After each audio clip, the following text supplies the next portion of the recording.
Rain whispered against the tall glass windows, each droplet tracing its own story down the glass, a soft lullaby to a city caught between evening and night. Inside the small French bistro, candles flickered like trembling hearts. Their reflections shimmered on silver cutlery, on the golden rims of wine glasses, and on the quiet curve of a woman's face who looked as though she'd been waiting her whole life for something that might never come. Malene sat by the window, her posture perfect, but weary. The white blazer on her shoulders was the kind that spoke of success, of control, of a life polished until it gleamed. Yet her fingers, wrapped around a half-full wine glass, trembled ever so slightly. Her eyes kept finding the clock on the wall, as though time itself were an opponent she refused to lose to. 30 minutes late.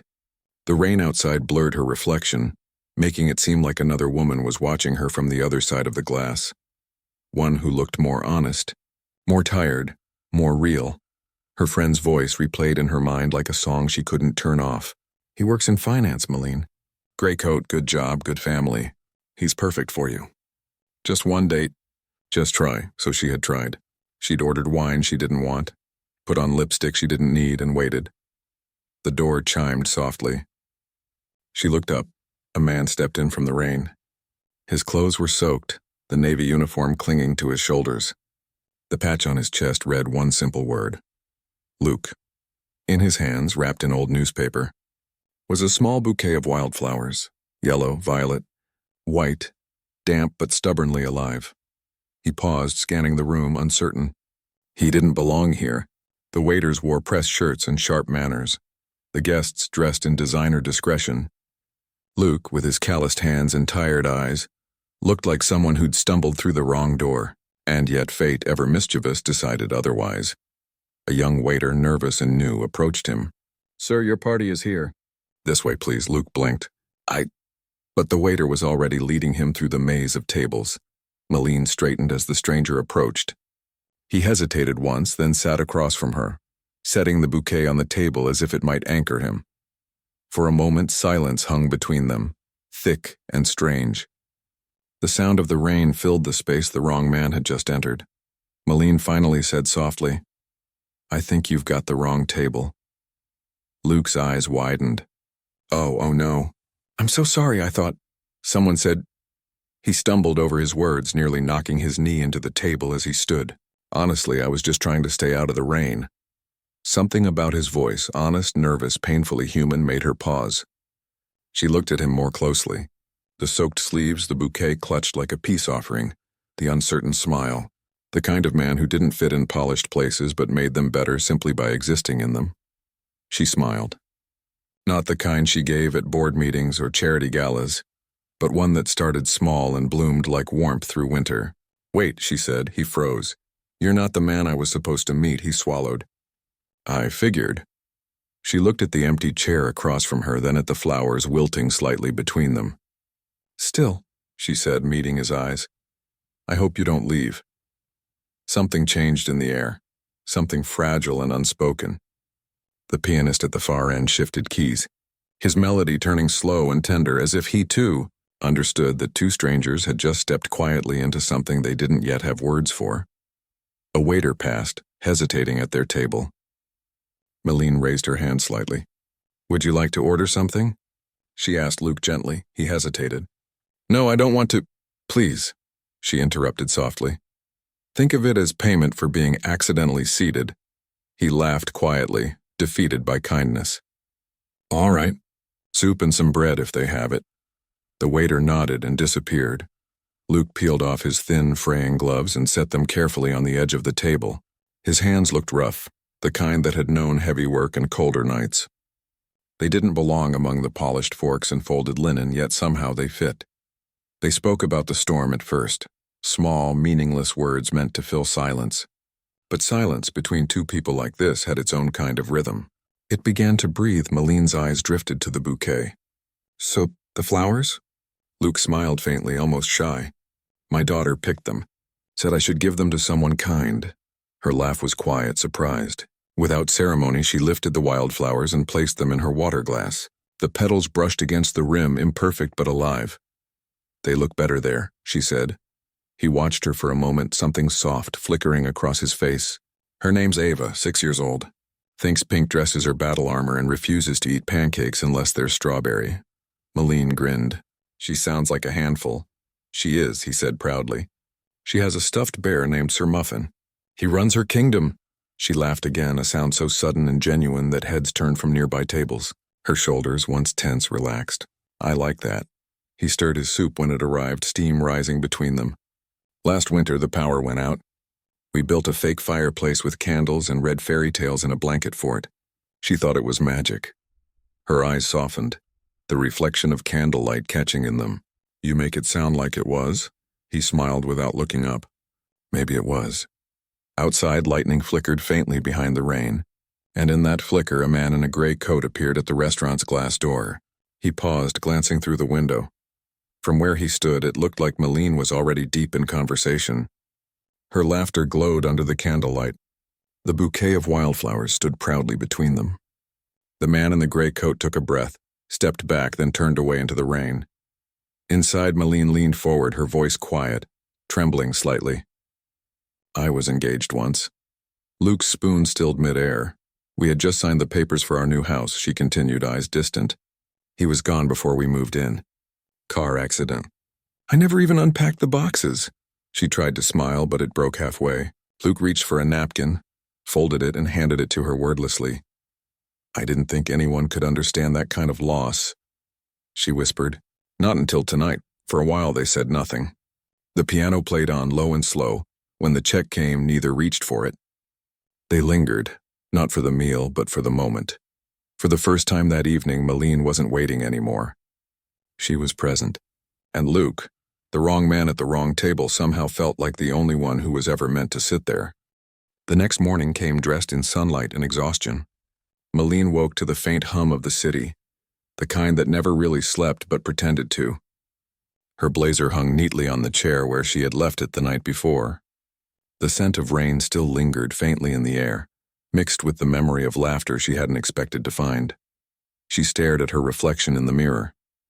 Her makeup from last night was gone, but something new lived in her eyes, something she hadn't seen there in years.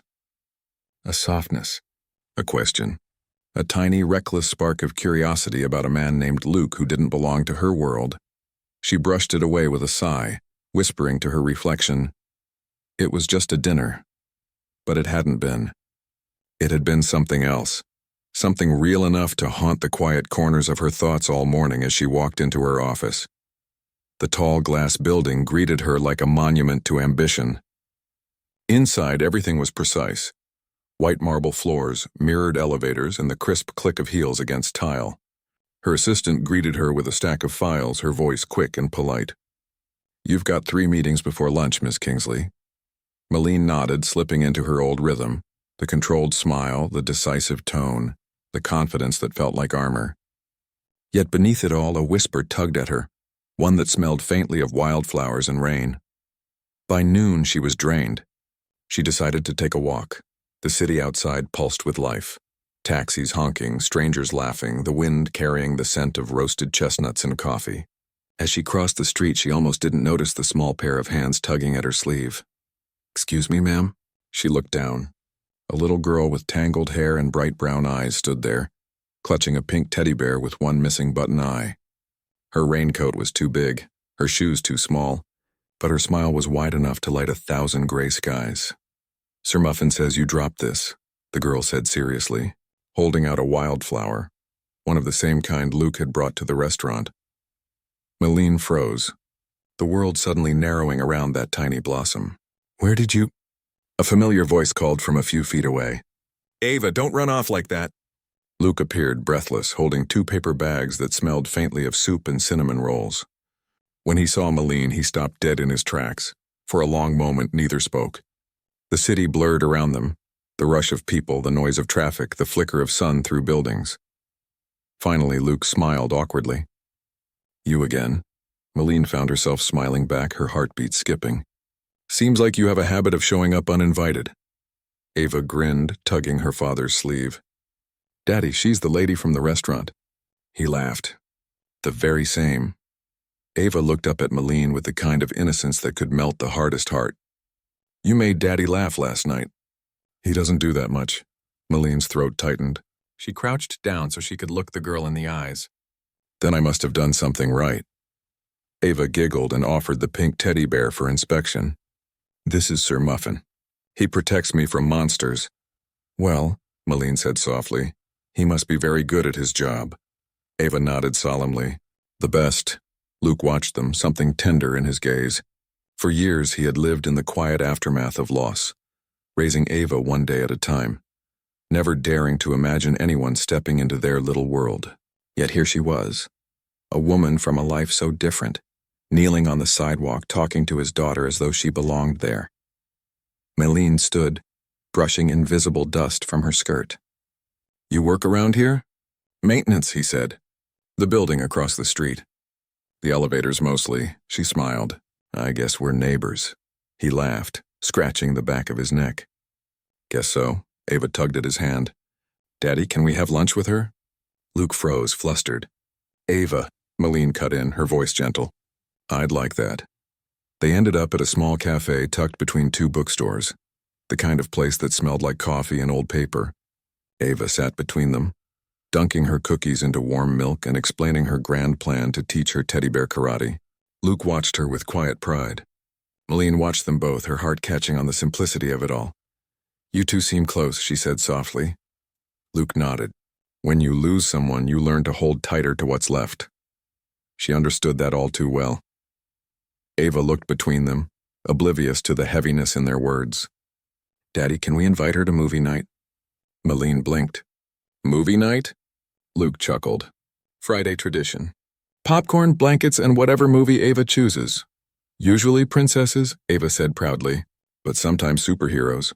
Maline hesitated, then smiled. Well, superheroes are my favorite. Then you're invited, Ava declared, grinning.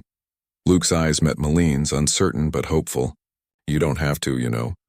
I know, she said quietly, but I think I want to. Something shifted then, not with words but with silence. A thread pulled tight between two hearts that had both forgotten what it meant to belong. As the afternoon light softened, Ava fell asleep against her father's arm, her teddy bear clutched tightly to her chest. Maline sat across from them, a smile touching her lips as she watched Luke gently brush a strand of hair from his daughter's forehead. You're a good father, she whispered. He looked up, surprised. I try. No, she said, shaking her head. You are. He didn't reply, but his eyes said everything his voice couldn't. Gratitude, pain, a fragile kind of joy. The rain began again outside, light and tender, like the memory of a beginning. Luke turned to look out the window, his reflection beside hers in the glass. Two people who had both been broken, slowly learning that maybe broken things could still fit together. When they finally said goodbye, Ava hugged Maline tightly. Don't forget movie night. Maline laughed, promising she wouldn't. But as she walked away, her heart was trembling. She didn't know what scared her more, the thought of seeing them again, or the thought of not seeing them at all. That night, as she sat alone in her apartment, the city lights painting gold across her walls, she found herself holding a single wildflower, the one Ava had given her. She placed it in a glass of water beside her bed. For the first time in years, she didn't dream about loss. She dreamed of rain, laughter, and a small girl with tangled hair who had handed her a piece of something she thought she'd lost forever. Hope. Friday arrived cloaked in nervous anticipation. The week had felt impossibly long, filled with meetings that blurred together, faces she didn't remember, and moments that only seemed to stretch the silence in her chest. But underneath it all was a small, persistent rhythm, the memory of a laugh, a pair of warm eyes, and a promise made to a little girl with tangled hair. Maline stood in front of her mirror again, holding a bowl of popcorn in one hand, her reflection in the other. She looked at herself. Not the corporate perfection she used to be, but someone softer, unsure, maybe even a little hopeful. She almost didn't recognize that woman, and yet she didn't want to lose her. When she reached Luke's apartment, she hesitated at the door. The hallway smelled faintly of detergent and rain. She could hear Ava's laughter from inside, muffled through the door, followed by Luke's voice, patient, warm. Teasing, she knocked, the door opened. And there they were, Luke in a worn gray t-shirt, Ava in pink pajamas, her hair wild and her smile brighter than the city itself. You came, Ava squealed, throwing her arms around Maline's legs. I promised I would, Maline said softly, setting down the popcorn. Inside, the apartment was small but alive, walls covered in drawings, shelves filled with books that had clearly been read more than once. A paper star hung from the ceiling, slightly crooked, catching the light every time Ava moved. Luke gestured toward the couch. Welcome to movie night. They settled in, wrapped in mismatched blankets. The movie started. An animated film about a princess who didn't need rescuing. Ava fell asleep halfway through, her head resting on her father's shoulder, Sir Muffin tucked securely in her arms. For a long time, neither adult spoke. The flicker of the TV painted soft light across their faces. She reminds me of you, Luke said finally, his voice low. Maline looked at him, puzzled. Me? Brave but lonely, he said. She builds walls too sometimes. Pretend she's fine, she smiled faintly. Maybe she gets that from her father. He chuckled, a quiet sound that felt like warmth in the dark. Touché. Silence fell again, but this time it was comfortable, the kind that doesn't need filling.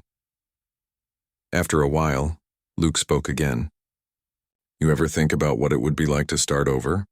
She turned her gaze toward the window where the rain had begun again. Soft, rhythmic, familiar. I used to think starting over meant forgetting. Now I think it just means forgiving yourself for surviving. He looked at her, and something in his expression softened. I like that. They sat there until the credits rolled, the storm outside deepening, thunder humming like a low heartbeat. When Maline finally stood to leave, Luke walked her to the door. Thank you, he said quietly. For coming, she hesitated. You make it sound like I did you a favor. He smiled, shy and uncertain. Maybe you did, her heart stuttered. She wanted to say something, anything, but words felt fragile like glass between them. So she just smiled and left. The rain was steady now, soaking through her coat as she walked toward her car.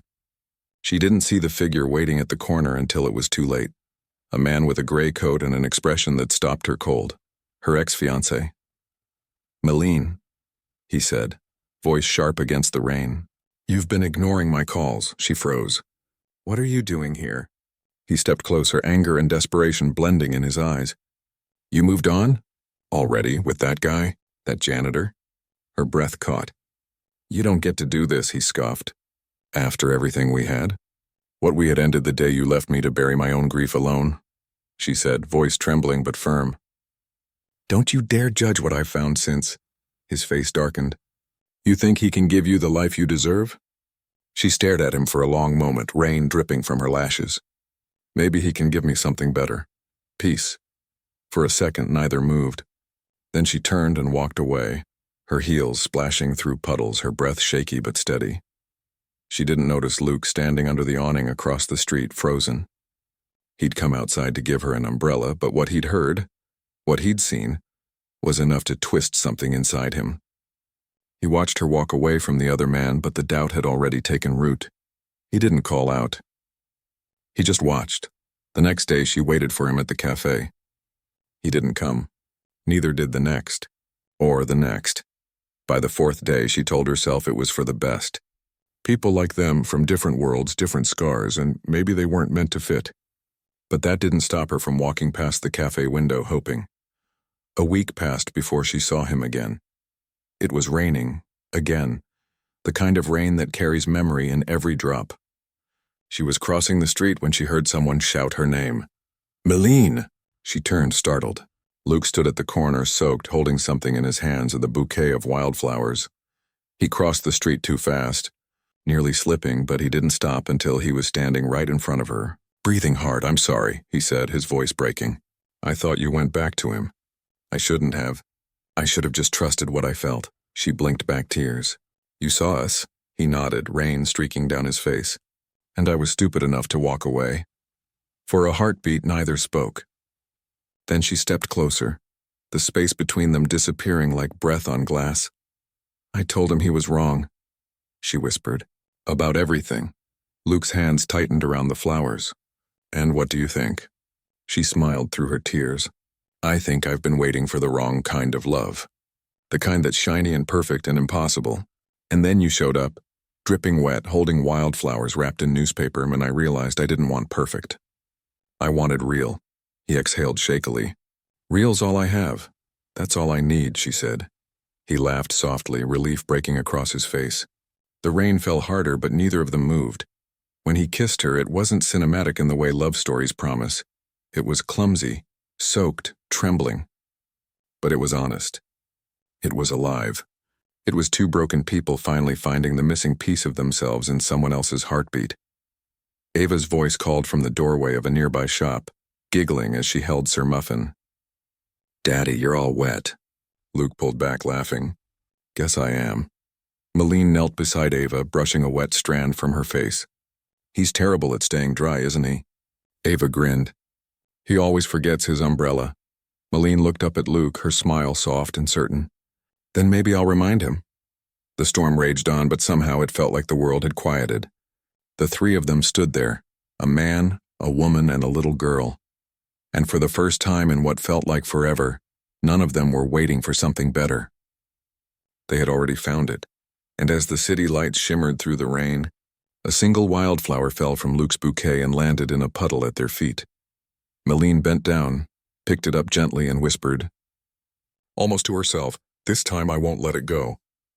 Spring came gently that year, as though the world itself had decided to forgive the winter for staying too long. The city was dressed in green again, soft, new, hopeful. Somewhere in a quiet neighborhood where laughter often echoed between small apartments, Malene Kingsley stood by a kitchen window, her hands dusted with flour and her hair falling loose from its careful bun. The smell of vanilla filled the air. A mixing bowl sat on the counter, a little messier than she'd admit to anyone. She wasn't used to baking, but Ava insisted on cupcakes for every special day, and today was one of them. Behind her, Luke was pretending to read the newspaper while sneaking spoonfuls of frosting when he thought no one was looking. I see you, she said without turning. He grinned, guilty and unashamed. Taste test. It's important. You said that 5 spoonfuls ago, he shrugged. Quality control? Ava burst into the room, her hair still damp from her morning shower, her hands clutching a small paper crown she had made from golden foil. Mom, Dad. The party's starting soon. The words slipped from her mouth so naturally that both adults froze for half a second. It had been months since Ava started calling Malene that. Soft at first, then certain, like she'd always known it was meant to be that way. Malene turned, smiling. Then we better get these cupcakes ready for Princess Ava's royal banquet. Ava gasped, delighted. Sir Muffin says hurry. Luke lifted her onto his shoulders, spinning her once as she laughed loud enough to shake the walls. Malene watched them, her heart swelling with something so warm it almost hurt. The sound of their laughter filled the small apartment like sunlight pouring through a window. When they finally left for the park, the day was bright and clear. The grass sparkled with dew and the trees overhead were heavy with blossoms. Families picnicked nearby, and children chased bubbles across the open field. Malene spread a blanket, Luke set down the basket, and Ava danced in circles with her paper crown slightly crooked on her head. Malene watched her twirl, then turned to Luke. You remember the first time I saw her? He nodded. She nearly knocked you over with a flower. And you thought I'd never talk to you again. He smiled. I thought a lot of things back then. She leaned closer. And now? Now I just try not to blink, he said softly. I don't want to miss anything. The wind caught her hair, brushing it across his face, and for a moment, the world seemed to still, the kind of stillness that only comes when life finally stops running from itself. Ava's voice broke the quiet. Picture time! They laughed, gathering close as she held out the small camera. The flash blinked once, a frozen moment of joy, her crown, his smile, her hand resting lightly on his shoulder. As the day faded into evening, they stayed until the park emptied, watching the sky bleed into orange and violet. Ava fell asleep on the blanket, her head resting in Malene's lap. Luke sat beside them, his hand finding hers in the soft grass. You ever think about how strange it all was? He asked quietly. That night, the wrong table. The rain, Malene smiled faintly. It wasn't strange. It was exactly right. He nodded, eyes tracing the horizon. Funny how life works, huh? Not funny, she said. Kind. A breeze passed through the trees, scattering petals like confetti. One landed on Malene's palm, white, perfect, trembling with sunlight. She held it up, watching the light pass through. "Do you ever miss her?" Luke asked after a while. Malene looked at him, understanding before he even said her name. "His late wife every day," she said softly. "But it's not the kind of missing that hurts anymore. It's the kind that reminds me I was lucky once. And lucky again." He looked at her, eyes wet, voice breaking into a smile. "You make everything sound easy." "It's not," she said, "but it's worth it." He leaned forward, kissed her forehead, and for a moment, all the noise of the world, the wind, the cars, the fading laughter, disappeared into something deeper. They stayed until the last of the light slipped behind the skyline. The city glowed in the distance, golden and alive. Luke stood, lifting Ava gently into his arms. Malene folded the blanket, then paused, looking down at the single wildflower growing at the edge of the path. Yellow, stubborn, still standing, she knelt, touched its stem with a finger, and smiled. "Still here," she whispered. Luke looked back. "What?" "Nothing," she said, brushing her hands together. "Just a memory." As they walked home under the streetlights, Ava stirred in her father's arms and mumbled sleepily, "Daddy, did we win?" Luke smiled. "Yeah, sweetheart. We did." Malene took his free hand, their fingers interlacing naturally, effortlessly, like they'd always been meant to. The rain never came that night. The sky stayed clear, the stars sharp against the dark. Somewhere far off, the city lights reflected in puddles from the storm the night before, and if anyone had passed that little apartment later, they would have seen the glow of 3 shadows dancing softly across the curtains. A woman, a man, and a little girl spinning with her teddy bear, laughing at nothing, at everything, and on the windowsill, beside a framed photograph of that park day, stood a small glass vase. Inside it, still bright, still beautiful after all this time, was a single wildflower, the one he'd brought her that first night, the one she never let go. Fade out.